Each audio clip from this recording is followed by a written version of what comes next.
Do you want to learn how to make easy on-demand foams at home? Well, today on WTF, we're going to look at the Magic Air Maker and show you how to make light, lacy foams in an instant.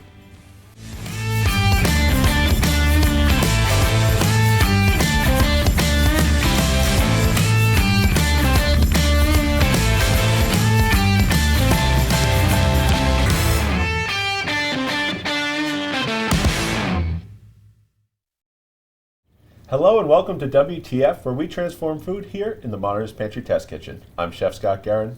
And I'm Janie Wang, one of the owners of Modernist Pantry. And here on WTF, every week we talk about unique ingredients and techniques, and more importantly, we show you how you can do these recipes in your own kitchen. So remember, subscribe and ring the bell, and you'll get notified of our content when it comes out on Tuesday. And this week we are extra excited because we are talking about the Magic Air Maker, which is a really fun tool. It's easy to use and you can make tons of fun foams with it. So Scott's going to walk you through what it is, how you use it, and of course we have recipes and demos.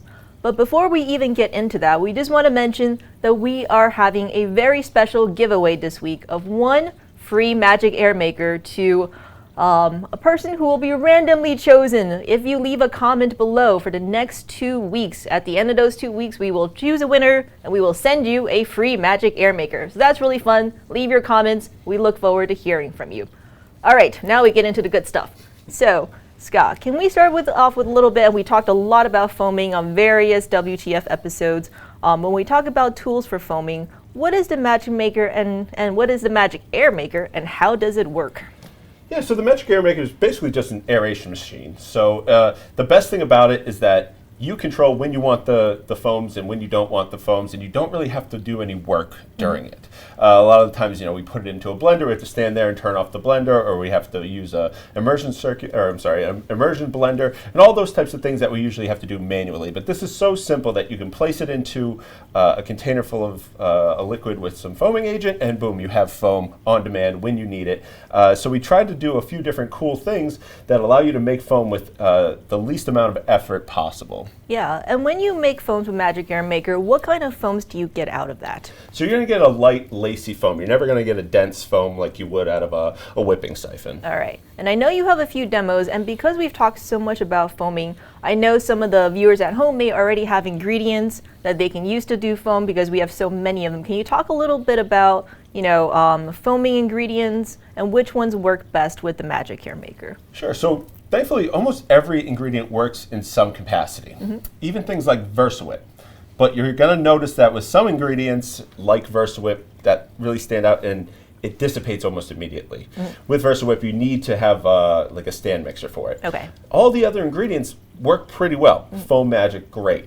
Polysorbate 80, great. Sucrose Esters, when they're nicely hydrated, work amazing. So a lot, and soy lecithin works fantastic. Even sunflower lecithin works fantastic. As long as you mix it in well prior to putting it in. You don't want to just throw in like the dry powder and expect it to work perfectly. But you want to mix it in well and then put in your Magic Air Maker stone. And you're going to get really nice foams out of it. Okay. Can we see it in action? How does it go? Yeah, sure. So it's that simple. It's plugged in and it's on right now, both of these.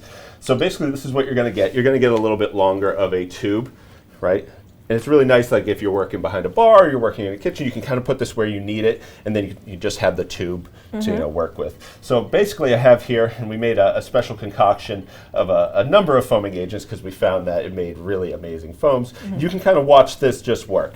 If you're working and you need an abundance of foam, you're selling a lot of something, or you're having a dinner party that has cocktails that have a certain foam on it and you want it to be real fancy, you can throw this into a large container with your foam, your liquid with the foaming agent in it, leave it in there and then just scoop them and just constantly make them all day. If you're using something like a Foam Magic, you get like 2-3 hours of just constant foams out of however much liquid you're putting in there. So it's really amazing. You can see this is coming right up out of the top, and it'll definitely come up over the top into the bowl. That's why I have that bowl there.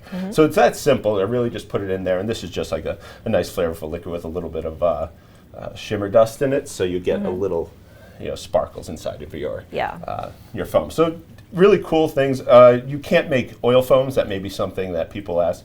You can only make that with certain ingredients, and we did an entire episode on it. But yep, anything that's water-based, you can make it a foam out of it. Yeah, so definitely the least amount of effort for the most amount of impact, I think, of like most of the things that you can do with modern ingredients and techniques. And I know that you had actually planned something extra special for us to demo today. You know, I have these little mason jars in front of me. What are they? So yeah, we wanted to make the most stable foam. And that took a little bit of thinking and figuring out exactly how we're going to do that. So we used foam magic, but we also wanted it to set. We wanted to set it as a foam, and we thought of this a bunch of different ways. Are we going to put it on an anti-griddle? Are we going to have to throw it in a blast chiller? How are we going to get this foam to set? And the way we thought about it was to make it out of a gelling agent. So we use a gelling agent and a foaming agent, and while it's still hot, we actually put the magic air maker stone in so it aerates it, and then we're able to put it on top. And these were made yesterday, and you can see they're completely solid. And if you want to take a scoop out of one of them, Janie, you absolutely could. Sure, this one? You can do that one right there. You can get some of the foam. It is solid.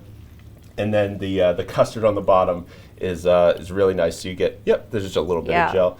But you get that beautiful foam. Look at this. Yep. So that's actually a celery root custard with a golden raisin foam on top and a little bit of pistachio. And if you wanted to do it in a different, you wanted to present it as like a little it's really good. cappuccino, you absolutely could, but you get a completely different experience out of it. Yeah.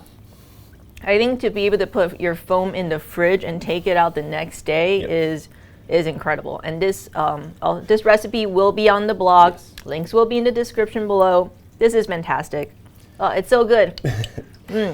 And also, we were able to put it onto a sheet and actually cut it if you wanted to do it that way too, which is really nice. So it's something completely different. You can see this foam going crazy here. This foam is really crazy, and yeah, this is just a mixture of a couple of our foaming agents: Sucrose Esters, Foam Magic, and Polysorbate 80. So it makes incredible foam, and it's really kind of cool.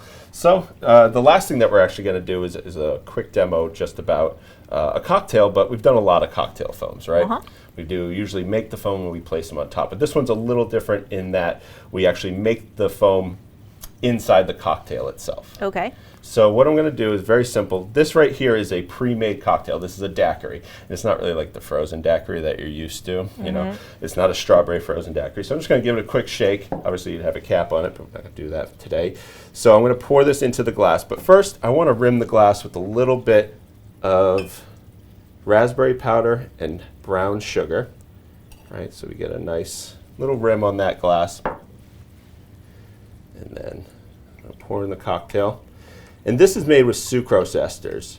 So sucrose esters, when they're properly hydrated, they add a nice rich mouthfeel in this. And the way we're able to get it into the cocktail is we make a simple syrup and we add some sucrose esters to that. And then we make the cocktail, we mix in the simple syrup, and then we just set it aside. With this, you're going to want to make it ahead of time because you don't want to have to mix. You're not going to shake it. You want to stir it very well. If you shake it, you're going to get foam. So the best part about this is very cool that you can have this on the side of your bar and you place it in front of the guest and you just foam it right up. Ooh. And then I noticed you were keeping the stone in the water. Is that kind of what you recommend for when you're in between drinks or, in between what do you want to do? Yeah, so I always keep it in the water. It's just like a way to constantly clean it, right? So if I'm going to make this foam right in front of the guest, it'll just foam right up to the top. And then I'm going to take it and I'm just kind of rinse it off because maybe I have 2 or 3 different flavors. I don't want to be kind of cross-contaminating them. You know what I mean? So I'm definitely going to look at this one. It's going crazy. And with this is actually, since there's a gelling agent on this one here, I had to do something slightly different is that I took it and I placed it in some boiling water afterwards just to kind of get that gelling agent out of the stone. Ooh, that cocktail looks super fun. So as you can see, there is a lot of foam on the table right now. I love that foam. They just keep going forever with it. I think one thing we should definitely talk about is caring for that stone too. So when this stone is not, in water or anything, make sure it dries properly. I usually just place it on a little bit of paper towels and let it dry. You don't want to pull on it, especially when it's wet, because it is like an aeration stone, so there's a lot of pockets of air. If you pull on it, it's just going to break apart. We do sell replacement stones, so if you need one of those, that's absolutely fine. And over time, it will deteriorate. I mean, it's going to get banged up or anything like that. You don't want bits of stone inside of a cocktail or any food like that. So just know that, care for it, make sure it's taken care of, and it's not crumbling or anything like that. And if so, it's relatively inexpensive to cheap. Yeah. Or to purchase. Yeah, if you do want to purchase the Magic Air Maker kit, it comes with the machine, the pump, it comes with the stone, and it also comes with 25 grams of foam magic. That's our favorite all-purpose foaming agent for you to get started. And of course, as a reminder, if you leave a comment in the next 2 weeks, we will be randomly selecting that winner for a free Magic Air Maker kit. And I think that about wraps it up for us today in the test kitchen. So we're gonna keep watching this foam grow. It's very hypnotic. But from here in the test kitchen, I'm Janie Wang. And I'm Scott Jones.